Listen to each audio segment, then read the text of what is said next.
حضرت امام مالک رحمۃ اللہ علیہ کہتے ہیں دیکھو صحابہ کے بارے میں حضور نے اللہ نے یہ کہا ہے کہ ان کی ایمان کی گواہی دی ہے اور کہا کہ ان کو دیکھ کر کافر اور منافقی جلتے ہیں۔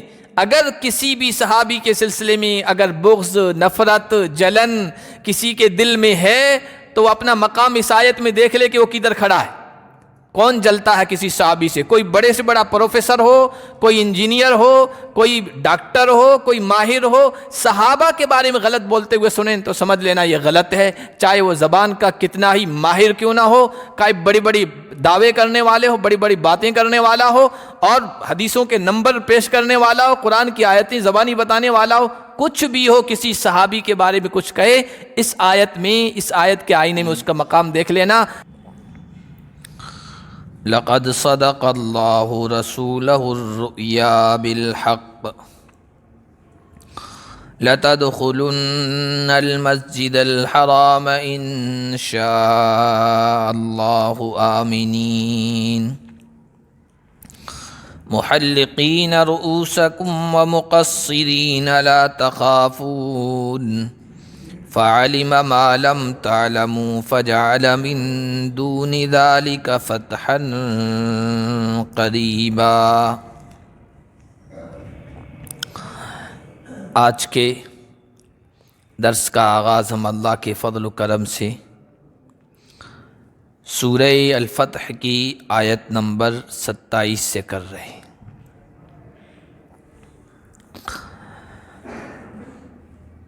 سورہ فتح کا یہ آخری رکوع ہے جو آج کے درس میں ہم پڑھیں گے۔ اس سے پہلے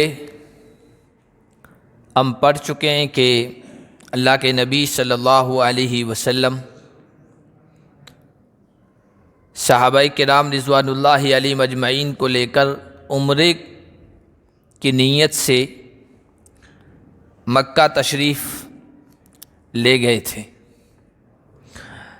اور آپ صلی اللہ علیہ وسلم کو اور صحابہ کو یہ توقع تھی کہ اس وقت کے عرب کے عام دستور کے مطابق، مکے والوں کے عام دستور کے مطابق عمرہ کرنے میں کوئی رکاوٹ کھڑی نہیں کی جائے گی، اس لیے کہ بیت اللہ پبلک پراپرٹی تھا، عام لوگوں کا حق تھا وہاں، تو پورے عرب سے لوگ آیا کرتے تھے حج کرنے، عمرہ کرنے،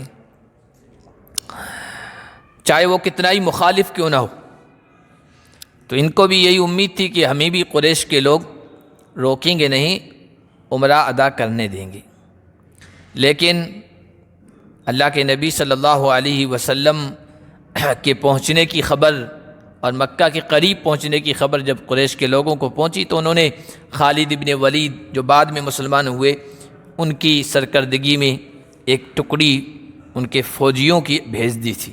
اللہ کے نبی صلی اللہ علیہ وسلم کو جب پتہ چلا کہ آگے خالد ابن ولید فوجیوں کے ساتھ کھڑے ہیں، تو چونکہ جنگ مقصود نہیں تھی، ٹکراؤ مقصود نہیں تھا، عام راستہ چھوڑ کر ایک دشوار گزار راستہ مکہ میں داخل ہونے کا اللہ کے نبی نے اختیار کیا، اور وہاں سے ہو کر بالکل حرم کے قریب، حرم کی سرحد باؤنڈری کے قریب پہنچ گئے، جو حدیبیہ نامی جگہ ہے، جس کا آدھا حصہ حرم کے اندر ہے اور آدھا باہر ہے۔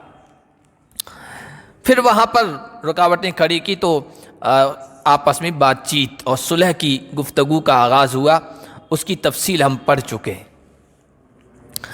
جس میں سب سے پہلی شرط یہ تھی کہ اس سال تو ہم کسی بھی شکل میں عمرہ نہیں کرنے دیں گے، کیونکہ مکہ میں انٹری دے دی، داخلے کی اجازت دے دی، تو عربوں کے یہاں یہ کہا جائے گا کہ قریش کی ناک نیچی ہو گئی، ناک کا مسئلہ بنا لیا تھا، جاہلی حمیت، ضد، ہر درمی کا۔ اس سال تو کسی بھی شکل میں آپ کو مکے میں ہم داخل نہیں ہونے دیں گے، آئندہ سال آئیں گے اور 3 دن ہی رہیں گے۔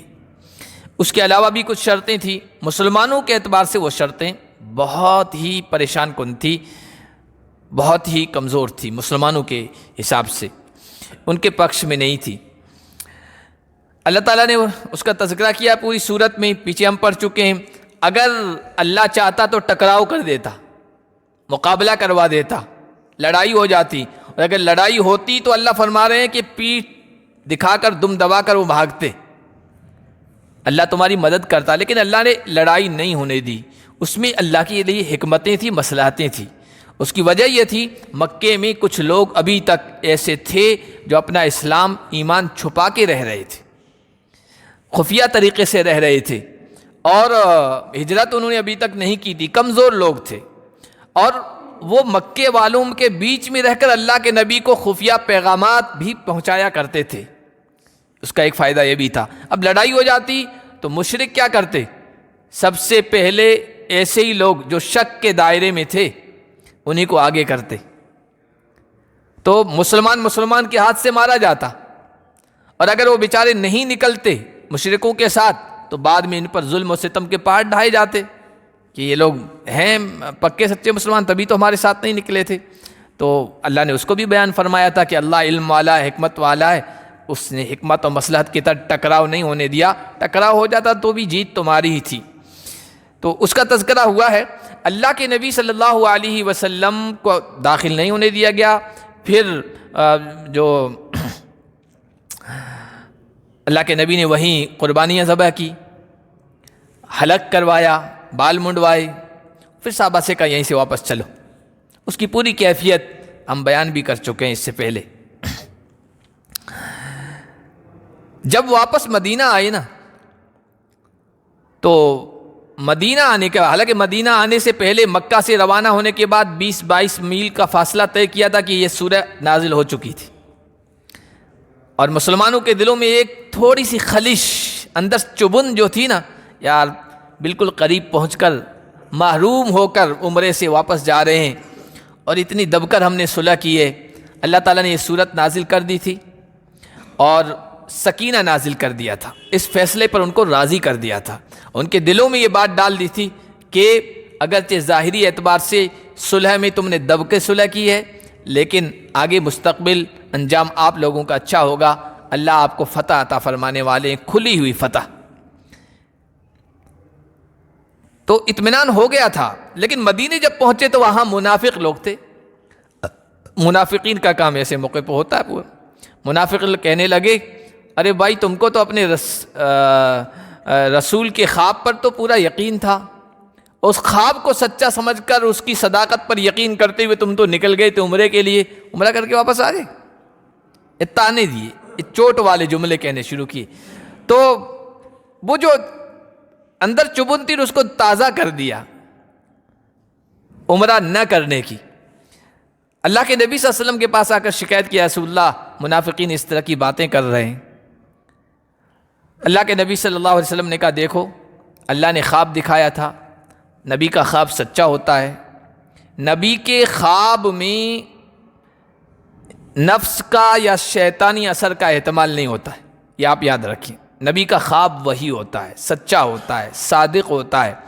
ہاں خواب کی تعبیر میں اشتباہ شبہ ہو سکتا ہے، یا خواب کی تعبیر میں ڈیلے ہو سکتا ہے، تاخیر ہو سکتی ہے، اس کی تعبیر بعد میں سامنے آ سکتی ہے، لیکن اس میں شیطانی اثرات کا دخل نہیں ہو سکتا ہے۔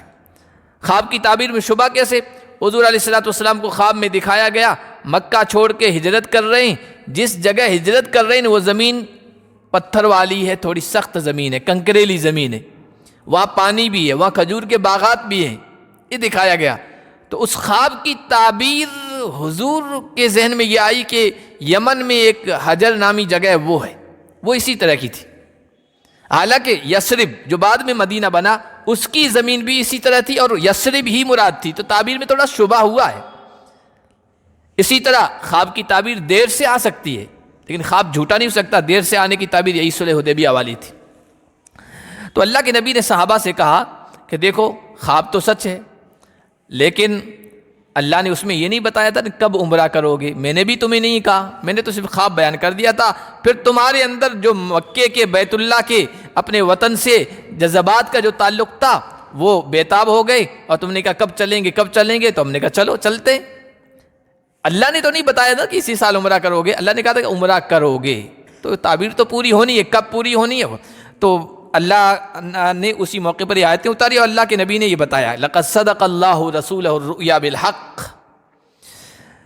اللہ نے اپنے رسول کے خواب کو بالکل سچ کر دکھایا، وہ خواب سچا ہوگا۔ لَتَدْخُلُنَّ الْمَسْجِدَ الْحَرَامَ اِنشَاءَ اللَّهُ آمِنِينَ، اے میرے صحابہ تم بیت اللہ میں، مسجد حرام میں، محترم مسجد میں اگر اللہ نے چاہا تو بالکل امن کے ساتھ، سکون کے ساتھ ضرور ضرور داخل ہوں گے، طے ہے یہ، اگرچہ اس سال نہیں ہوا لیکن ضرور داخل ہوں گے۔ محلقین رؤوسکم ومقصرین، آگے یہ بھی بتا دیا کوئی آدھا ادھورا کام نہیں ہوگا، اب کی مرتبہ جب جاؤ گے پورا عمرہ ادا کر کے آؤ گے۔ تم داخل ہوگے مکہ میں امن کے ساتھ، اپنے سروں کا حلق کروا کر اپنے سروں کو منڈاؤ گے، مقصرین، اور بال کترواؤ گے۔ حلق اس طرح کے ذریعے سے بال منڈوا دینا، تقصیر اسی سے مقصرین ہے، بالوں کو چھوٹا کرنا، دونوں طرح سے کر سکتے ہیں عمرہ اور حج کے موقع پر، لیکن حلق کروانا افضل ہے۔ حدیث شریف میں اللہ کے نبی صلی اللہ علیہ وسلم نے 3 مرتبہ دعائیں دی حلق کروانے والوں کے لیے، ایک دم بال صاف کرنے والوں کے لیے عمرہ کرنے کے بعد، حج کرنے کے بعد، اور مقصرین کے لیے، بال کتروانے والوں کے لیے 1 مرتبہ دعا دیے۔ اسی سے علماء نے کہا افضل حلق کروانا ہے، لیکن اگر کوئی نہ کروانا چاہے تو کوئی گناہ نہیں ہے، کیونکہ بہت سارے لوگ ہوتے ہیں جو حلق کو پسند نہیں کرتے ہیں، وہ بال چھوٹے کروانا چاہتے ہیں تو تقصیر بھی کروا سکتے ہیں، لیکن حضور علیہ الصلوۃ والسلام کا خود کا عمل حلق کا تھا۔ حجۃ الوداع میں نبی پاک صلی اللہ علیہ وسلم نے حج کے بعد حلق کروایا تھا، بال ایک دم کتروائے تھے۔ لا تخافون، امن کے ساتھ داخل ہوگے، کوئی خوف نہیں ہوگا، کوئی ڈر نہیں ہوگا۔ فعلم ما لم تعلموا، اللہ کو وہ سب پتا تھا جو تمہیں نہیں پتا تھا، اس کی حکمتیں تھیں، اس کی مصلحتیں تھیں، اور کیا پتا تھا وہ ابھی ہم نے خلاصے میں بتایا کہ اگر اس وقت ہو جاتا نا، ٹکرا ہو جاتا، لڑائی ہو جاتی، اور پھر تم زور قوت کے بلبوتے پر جاتے، عمرہ ادا کر کے آتے، لڑائی میں بہت سارے مسلمان کام آ جاتے، تمہارے ہاتھوں سے مارے جاتے، تو اللہ کو علم تھا جو تمہیں نہیں تھا، لیکن اللہ نے اس کے پیچھے قریبی فتح تمہیں عطا فرمائی۔ یہ آیتیں اتار دی، یہ پوری سورت اتار دی، اے نبی ہم نے آپ کو کھلی ہوئی فتح دی ہے۔ اور پچھلے درس میں ہم پڑھ چکے ہیں کہ فتحا قریبا اصابہم فتحا قریبا ومغانم کثیرۃ یأخذونہا، اللہ نے قریبی فتح تمہیں عطا فرمائی اور بہت سارے مال غنیمت۔ یہ ذی قعدہ میں حضور گئے تھے عمرہ ادا کرنے، نہیں کرنے دیا گیا، اللہ نے قریبی فتح خیبر کی شکل میں عطا فرمائی، اور جو کچھ محرومی کی شکایت تھی نا، اندر ایک چبن تھی، اللہ تعالیٰ نے خیبر فتح کروا کر، مال دے کر، دولت دے کر، باغات دے کر، سرسبز و شاداب زمین دے کر، خیبر کی زمین صحابہ کے حصے میں دے کر ان کے اندر کی چبن کو بھی دور کر دیا، اور اسی قریبی فتح کی طرف اشارہ ہے۔ خیبر کے بعد صحابہ خوشحال ہو گئے تھے۔ حضرت عائشہ فرماتی ہیں کہ خیبر سے پہلے ہم نے کبھی شکم سیر ہو کر کھانا نہیں کھایا، خیبر کے بعد ساری خوشحالی آئی تو اللہ نے تمہارے اس صبر اور برداشت کے بدلے قریبی فتح بھی دے دی۔ پھر اس کے فوراً بعد 7 ہجری میں خیبر فتح ہوا ہے، 8 ہجری میں مکہ بھی فتح ہو گیا۔ فتحا مبینہ جو تھا، کھلی ہوئی فتح، مکہ بھی فتح ہو گیا، وہ مکہ جس سے مجبور ہو کر نکالے گئے تھے، مجبور کر کے نکالے گئے تھے، رات کی تنہائی میں آمنہ کے لال چھپ چھپا کر نکلے تھے، وہ مکہ جہاں ابھی عمرہ کرنے گئے ہیں، حالانکہ مکے والے کسی اپنی جان کے دشمن کو بھی نہیں روکتے تھے بیت اللہ سے، لیکن صحابہ کو، اللہ کے نبی کو روک دیا گیا، اتنے کمزور۔ لیکن 7 ہجری کے بعد 8 ہجری میں آمنہ کے لال 10,000 کا لشکر لے کر، 8,000 کا لشکر لے کر آئے ہیں، اور مکہ فتح ہو گیا ہے۔ اسی کو اللہ نے کھلی فتح، اور کوئی خون کا قطرہ نہیں بہا، کوئی جان کا نقصان نہیں ہوا ہے، بالکل امن کے ساتھ، سکون کے ساتھ۔ سارے مکہ والے سرنڈر ہو گئے تھے، 1-2 کوئی مقابلے پہ آیا تھا لیکن کچھ کر نہیں سکا تھا، باقی سب سرنڈر ہو گئے تھے، اور بیت اللہ میں اللہ کے نبی صلی اللہ علیہ وسلم کے سامنے گردنیں جھکائے ہوئے شرم سے، حیا سے کھڑے تھے۔ اللہ نے تمہاری قریبی فتح اس کے بدلے تمہیں عنایت فرمائی، اور پھر اللہ آگے اعلان کر رہا ہے، آگے بھی فتوحات، کامیابیاں تمہیں ملتی رہے گی۔ هو الذی ارسل رسولہ بالہدی ودین الحق لیظہرہ علی الدین کلہ، اللہ وہ ہے جس نے اپنے رسول کو ہدایت دے کے بھیجا ہے، سچا دین دے کے بھیجا ہے، تاکہ اس دین کو تمام دینوں پر غالب کر دے۔ تمام دینوں کا خاتمہ نہیں ہوگا. قرآن نے یہ نہیں کہا کہ تمام دینوں کو ختم کر دیا جائے گا، نہیں، اس دین کو غالب کر دیا جائے گا. باقی دین، باقی مذاہب، باقی دھرم کمزور ہو کر اس کے سامنے کچھ نہیں کر سکیں گے. وہ کمزور ہوں گے، اس دین کو غلبہ حاصل ہوگا. اور پھر اللہ تبارک و تعالیٰ نے جزیرۃ العرب، عرب کی سرزمین کی حد تک حضور علیہ الصلاۃ والسلام کی زندگی میں اس کو بالکل سچ فرما دیا تھا. مکہ فتح ہو گیا تھا، جو مشرکین کا آخری قلعہ تھا، آخری گڑھ تھا. اور پھر حضور علیہ الصلاۃ والسلام کی زندگی میں پورا جزیرۃ العرب مشرکین سے پاک ہو گیا تھا، بت پرستوں سے پاک ہو گیا تھا. یا تو مار دیے گئے تھے بت پرست، یا مجبور ہو کر سرنڈر کر دیا تھا، اسلام میں داخل ہو گئے تھے. بت پرست کوئی باقی نہیں رہا تھا. اور نجران کے عیسائی، ملک شام کے کچھ عیسائی، وہ یا تو اسلام قبول کر چکے تھے یا باج گزار بن کر، ٹیکس دے کر، مغلوب ہو کر، ماتحت بن کر رہ رہے تھے. اور رہے یہودی تو بہت سارے یہودیوں کی سازشوں کی وجہ سے ان کو جلا وطن کر دیا گیا تھا. جو رہ رہے تھے وہ بھی ماتحت بن کے رہ رہے تھے. جزیرۃ العرب کے اندر دین اسلام غالب آ چکا تھا، لیکن اللہ تعالیٰ نے اس کو عمومی طور پر کہا ہے، تمام دینوں پر غالب کر دے. جزیرۃ العرب میں تو سارے ادیان نہیں تھے، پوری دنیا میں پھیلے ہوئے تھے. تو حضرت شاہ ولی اللہ محدث دہلوی رحمۃ اللہ علیہ فرماتے ہیں کہ یہ مکمل طور پر پیشین گوئی ہے نا، یہ خلافت راشدہ کے زمانے میں پوری ہوئی، حضرت عمر رضی اللہ تعالیٰ عنہ کے دور خلافت میں. اس لیے کہ جزیرۃ العرب سے باہر رومن امپائر تھا، پرشین امپائر تھا. اس وقت کی دو بہت عظیم سلطنتیں تھیں، حکومتیں تھیں، بادشاہت تھیں، جن کا زور چلتا تھا. پوری دنیا جس طرح آج بھی دو حصوں میں بٹی ہوئی ہے نا، آدھا امریکہ کی طرف ہے، امریکہ جن پر اپنا زور چلا رہا ہے، آدھا روس ہے جس پر روس اپنا اثر و رسوخ رکھتا ہے. اس وقت بھی دنیا دو سپر پاور طاقتوں کے زیر نگیں تھی.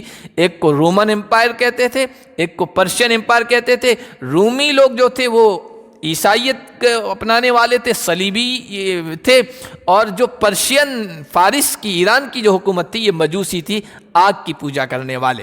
تو حضرت عمر رضی اللہ تعالیٰ عنہ کے زمانے میں یہ پیشین گوئی مکمل ہوئی. حضرت شاہ ولی اللہ محدث دہلوی رحمۃ اللہ نے لکھا ہے، اس لیے کہ جو قیصر تھا، رومن امپائر تھا، اس کے ماتحت میں روس بھی تھا اس وقت، افریقہ تھا، جرمنی تھا، یہ سیریا، ملک شام، یہ اس کے ماتحت تھا.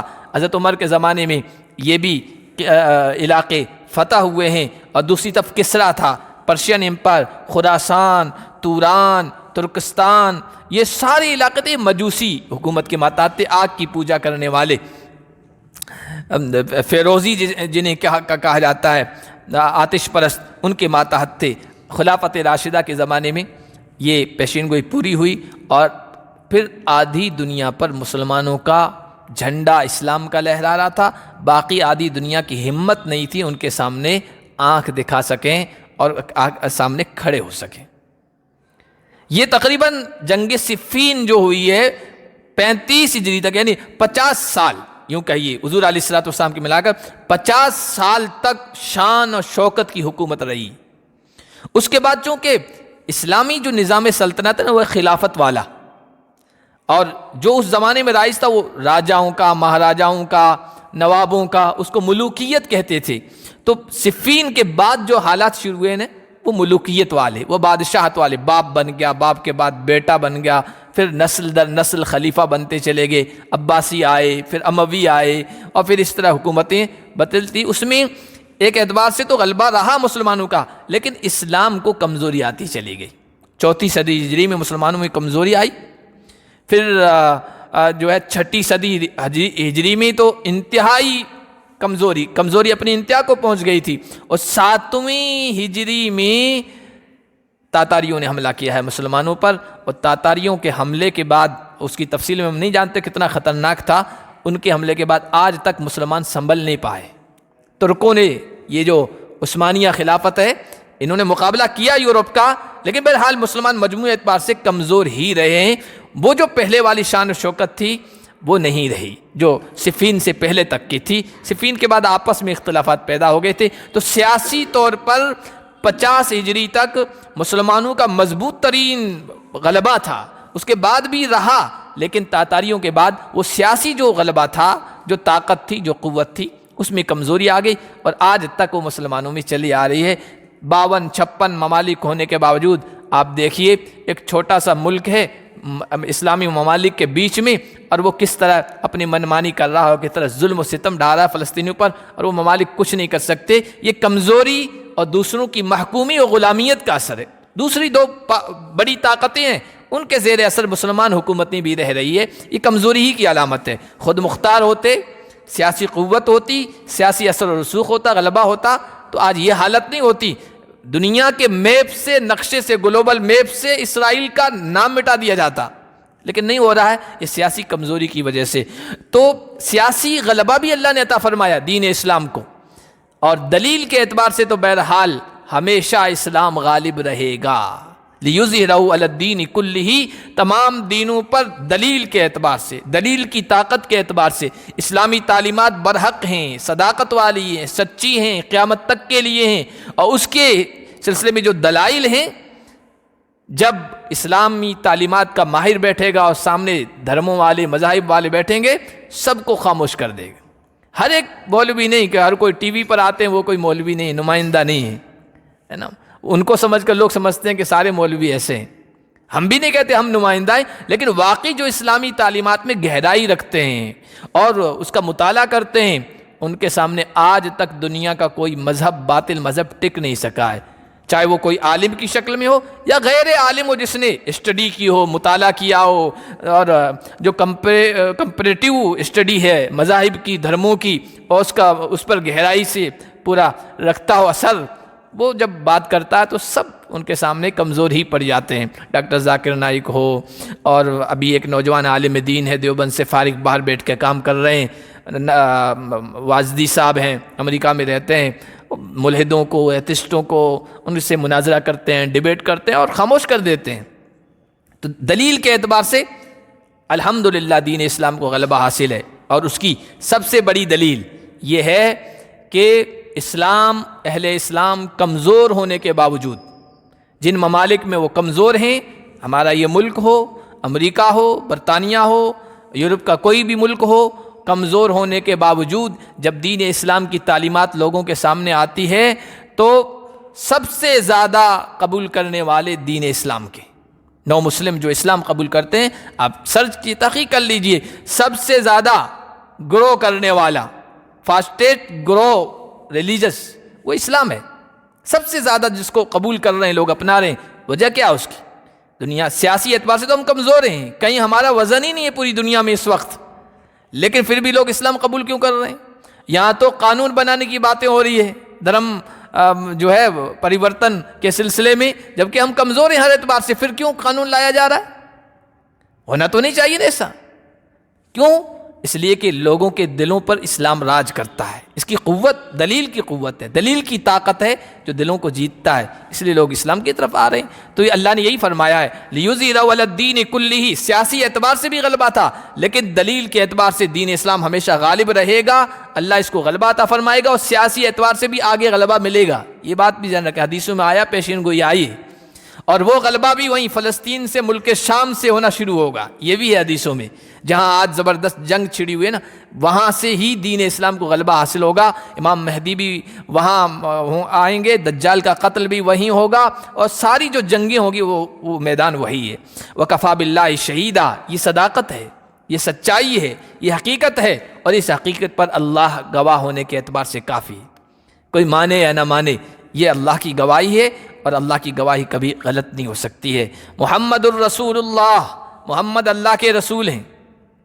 پچھلے درس میں ہم نے پڑھا تھا جب صلح لکھی جا رہی تھی نا، الحمیت الجاہلیہ، جاہلیت پن نہ دکھایا تھا، خواہ مخواہ کی ضد، اڑیل پن، یہ محمد رسول اللہ مت لکھو، حالانکہ صلح ہو رہی ہے، صلح میں شرطیں بھی جو انہوں نے کہی وہ مسلمانوں نے مان لی، تو لکھنے میں کیا ہوتا ہے، مان لینا چاہیے نا کہ محمد اللہ کے رسول کی طرف سے یہ صلح نامہ تیار کروایا جا رہا ہے، بسم اللہ الرحمن الرحیم کر کے، کہا کہ نہیں یہ رحمان رحیم کی ہم نہیں مانتے، یہ مت لکھو، مٹوا دیا۔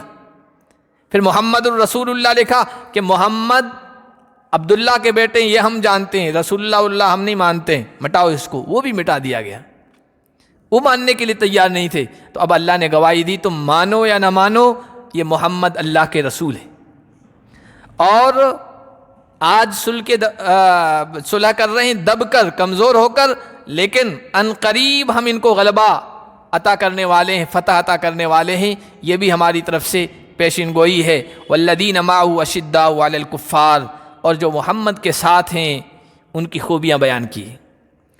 غالباً 5 خوبیاں صحابہ کی بیان فرمائی ہے اس آیت میں اللہ تعالیٰ نے، کہ جو محمد کے ساتھ ہیں وہ کافروں کے، نہ ماننے والوں کے سلسلے میں بہت سخت ہیں۔ اس سے کسی کے ذہن میں یہ بات آ سکتی ہے کہ جو آدمی غصہ دکھاتا ہے تو اس کا مطلب ہمیشہ غصہ دکھاتا، ہر ایک کے ساتھ غصے والا معاملہ کرتا ہے، سخت مزاج ہے، مزاج کی سختی کے ساتھ پیش آتا ہے۔ کہا کہ نہیں، اصلاً تو یہ رحماء بینہم، بہت رحم دل ہیں، نرم دل ہیں۔ آپس کا جب معاملہ آتا ہے مسلمانوں کا تو ان سے زیادہ روادار، نرم خو، نرم طبیعت، نرم مزاج کوئی نہیں ہے، لیکن جب دوسروں کا، غیروں کا، نہ ماننے والوں کا، ضد کرنے والوں کا معاملہ آ جائے تو یہ بڑے سخت نظر آتے ہیں، ایسا لگ رہا ہے غیظ و غضب میں ابھی پھوٹ پڑیں گے۔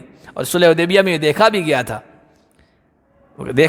تھا کہ جب حضور نے صلح کر لی تو یوں کانپ رہے تھے غصے میں، ایسا ہوتا کہ کافروں کو کچا کھا جائیں گے صحابہ، کہ اتنی دب کر صلح ہم کیوں کریں گے، ہم 313 تھے، لڑے تھے، ان کو ناکوں چنے چبوا دیے تھے، اب تو 1400 1500 آئے ہوئے ہیں۔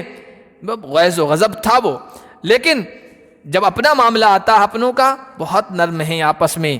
اتراہم رکعا سجدا، تم ان کو دیکھو گے رکوع کی حالت میں، سجدے کی حالت میں۔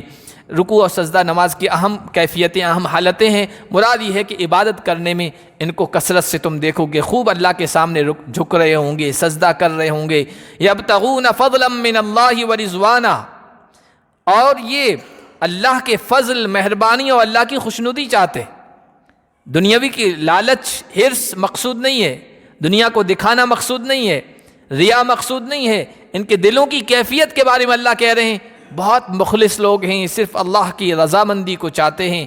سیماہم فی وجوہہم من اثر السجود، ان کے چہروں پر سجدے کے اثر کی وجہ سے نشانی پڑی ہوئی ہوگی۔ یہ نشانی وہ نہیں ہے جو بعض لوگوں کے یہاں پیشانی پہ پڑ جاتی ہے، جس کو ہم محراب کہتے ہیں، محراب ہو گئی، محراب بن گئی یا گٹا بن گیا، کالا سا نشان۔ بعض مرتبہ زیادہ سجدے کرنے کی وجہ سے کسی کی اسکن ایسی ہوتی ہے کہ وہ کالا پن یہاں پڑ جاتا ہے اور محراب بن جاتا ہے، یہ مراد نہیں ہے۔ بلکہ عبداللہ بن عمر رضی اللہ تعالیٰ عنہ کی ایک قول، ایک روایت ہے، وہ کہتے ہیں کہ اگر کوئی آدمی سجدہ کرتا ہے اور بہت زور دے کر سر پر، پیشانی پر پریشر ڈال کر اس نیت سے کہ سجدہ کرنے کی وجہ سے، نماز پڑھنے کی وجہ سے میرے چہرے پر یا پیشانی پر نشان پڑ جائے، لوگ مجھے عبادت گزار کہیں اور بہت بڑا مخلص سمجھیں، تو اس کے منافق ہونے کی علامت۔ وہ سیما، یہ نشانی مراد نہیں ہے۔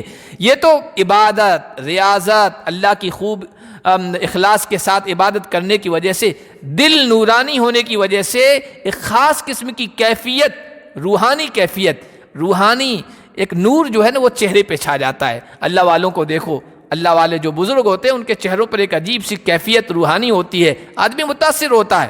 اذا رؤوا، جب ان کو دیکھا جاتا ہے اللہ والوں کو، اللہ یاد آ جاتا ہے، وہ کیفیت مراد ہے۔ یہ نشانی مراد نہیں ہے جو عام طور پر لوگوں کے ہوتی ہے۔ تو صحابہ کے فرمایا ان کی عبادت و ریاضت کی وجہ سے ان کے چہروں سے تواضع، عاجزی، انکساری اور نرمی کی علامت ظاہر ہوگی۔ ذالک مثلہم فی التوراۃ ومثلہم فی الانجیل، یہ ان کی مثال تورات میں بیان کی گئی ہے اور انجیل میں بیان کی گئی ہے۔ کزرع اخرج شطأہ، ایک کھیتی کی طرح۔ چونکہ اللہ کے نبی صلی اللہ علیہ وسلم کی جو تحریک تھی دین اسلام کی شکل میں، یہ صحابہ کی جماعت کے ذریعے سے آگے بڑھی ہے اور آہستہ آہستہ آگے بڑھی۔ شروع میں کمزور تھے، مکے میں کمزوری کی وجہ سے وہاں چھوڑنا پڑا، مدینے آئے، حالات آئے، کمزوری تھی، پھر اللہ تبارک و تعالیٰ نے آہستہ آہستہ قوت دی، طاقت دی، اور پھر ایک دن ایسا آیا کہ پورا غلبہ ان کو حاصل ہو گیا۔ اللہ نے مثال دی ہے، ان کی مثال اس کھیتی کی طرح ہے جو اپنی کومپل نکالتی ہے، فآزرہ، پھر اس کی کمر کو مضبوط کرتی ہے، فاستغلظ، پھر وہ موٹی ہو جاتی ہے، فاستویٰ علی سوقہ، پھر اپنے تنے پر سیدھی کھڑی ہو جاتی ہے، یعجب الزراع، اور کسانوں کو بہت دل لبھاتی ہے، ان کو پسند آتی ہے۔ ایک جب کھیت اگاتے ہیں نا، معمولی سی کومپل نکلتی ہے، بہت کمزور، پیر رکھیں تو کچل دیں، اور پھر آہستہ آہستہ وہ کومپل بڑی ہوتی ہے، اس میں مضبوطی آ جاتی ہے، اور پھر اور بڑی ہوتی ہے، اس میں موٹاپا آ جاتا ہے، اور پھر وہ اپنے تنے پر سارا کھیت جو ہے نا، اپنے تنے پر وہ جو چھوٹی چھوٹی کمپلی نکلی تھی اپنے تنوں پر کھڑی ہو جاتی ہے، اور پھر ایک وقت ایسا آتا ہے 4 مہینے کے اندر اندر کہ پورا کھیت لہلہانے لگتا ہے اور اتنا سرسبز شاداب ہرا بھرا نظر آتا ہے کہ جس نے وہ دانے ڈالے تھے نا، زراع کاشتکار کسان کھیتی باڑی کرنے والا، وہ دیکھ کے خوش ہوتا ہے میری محنت ٹھکانے لگ گئی، اب مجھے اس میں سے غلہ نکلے گا، اناج نکلے گا۔ تو اللہ نے فرمایا صحابہ کی جماعت کی بھی یہی مثال تھی، شروع میں کمزوری، پھر آہستہ آہستہ اللہ نے قوت دی، لیغیظ بہم الکفار، پھر اللہ نے ایسی طاقت دی کہ ان کو دیکھ کر اہل ایمان کے دل خوش ہوتے ہیں اور کافروں کے دل اندر سے جل بن اٹھتے ہیں، کافر لوگ ان کو دیکھ کے غصہ آتا ہے۔ اللہ کے نیک بندے دنیا میں جہاں کہیں بھی ہیں جن کو غلبہ ملا، اس غلبے کے وقت اہل ایمان اندر سے بلیوں خوش ہو رہے تھے، اللہ نے فتح عطا فرمائی، اور کافر تھے ان کے جو ٹی وی شو تھے اس وقت آپ دیکھتے کیسے چیخ رہے تھے، کیسے چلا رہے تھے، کیسے اندر جل رہے تھے، اور زمانے میں ایسا ہوتا ہے۔ حضرت امام مالک رحمۃ اللہ علیہ کہتے ہیں دیکھو صحابہ کے بارے میں حضور نے اللہ نے یہ کہا ہے کہ ان کی ایمان کی گواہی دی ہے، اور کہا کہ ان کو دیکھ کر کافر اور منافقی جلتے ہیں۔ اگر کسی بھی صحابی کے سلسلے میں اگر بغض، نفرت، جلن کسی کے دل میں ہے تو وہ اپنا مقام اس آیت میں دیکھ لے کہ وہ کدھر کھڑا ہے۔ کون جلتا ہے کسی صحابی سے؟ کوئی بڑے سے بڑا پروفیسر ہو، کوئی انجینئر ہو، کوئی ڈاکٹر ہو، کوئی ماہر ہو، صحابہ کے بارے میں غلط بولتے ہوئے سنیں تو سمجھ لینا یہ غلط ہے، چاہے وہ زبان کا کتنا ہی ماہر کیوں نہ ہو، چاہے بڑی بڑی دعوے کرنے والے ہو، بڑی بڑی باتیں کرنے والا ہو، اور حدیثوں کے نمبر پیش کرنے والا ہو، قرآن کی آیتیں زبانی بتانے والا ہو، کچھ بھی ہو، کسی صحابی کے بارے میں کچھ کہے، اس آیت میں، اس آیت کے آئینے میں اس کا مقام دیکھ لینا۔ صحابہ کو دیکھ کر صحابہ کے تذکرے سے کافر جلتے ہیں، اہل ایمان کبھی نہیں جل سکتا ہے۔ امام مالک رحمۃ اللہ علیہ نے اس آیت کے ذیل میں کہا ہے وعد اللہ الذین آمنوا وعملوا الصالحات منہم مغفرۃ واجرا عظیما۔ آگے اللہ تعالیٰ نے ان کے بارے میں کہا جو ایمان لے آئے اور جنہوں نے نیک عمل کیے، اللہ نے ان کے لیے مغفرت کا وعدہ کیا ہے اور بہت بڑے اجر کا وعدہ کیا ہے، بہت بڑے اجر کے بارے میں کہ وہ کتنا بڑا ہوگا وہ تو اسی وقت سمجھ میں آئے گا جب جنت میں پہنچے گی۔ یہ صحابہ کے بارے میں کہا جا رہا ہے، جب اللہ نے مغفرت کا اعلان کر دیا، وعدہ کر دیا، بخشش کا اعلان کر دیا، اللہ نے رضامندی کا اعلان کر دیا کہ اللہ ان سے خوش ہو گیا، لقد رضی اللہ عن المؤمنین، تو پھر دنیا کا کوئی انسان آج کھڑا ہو اور ان کے کردار پر انگلی اٹھائے، کردار کشی کرے تو خود منافق ہو سکتا ہے، کافروں کی صف میں شامل ہو سکتا ہے، ایمان والا پکا سچا ایمان والا وہ نہیں ہو سکتا ہے۔ اللہ پاک ہم سب کو صحابہ کی عظمت اپنے دلوں میں بٹھانے کی اور قرآن کی تعلیمات پر عمل کرنے کی توفیق عطا فرمائے۔ سبحان اللہ بحمدہ، سبحانک اللہم بحمدک، ونشہد ان لا الہ الا انت۔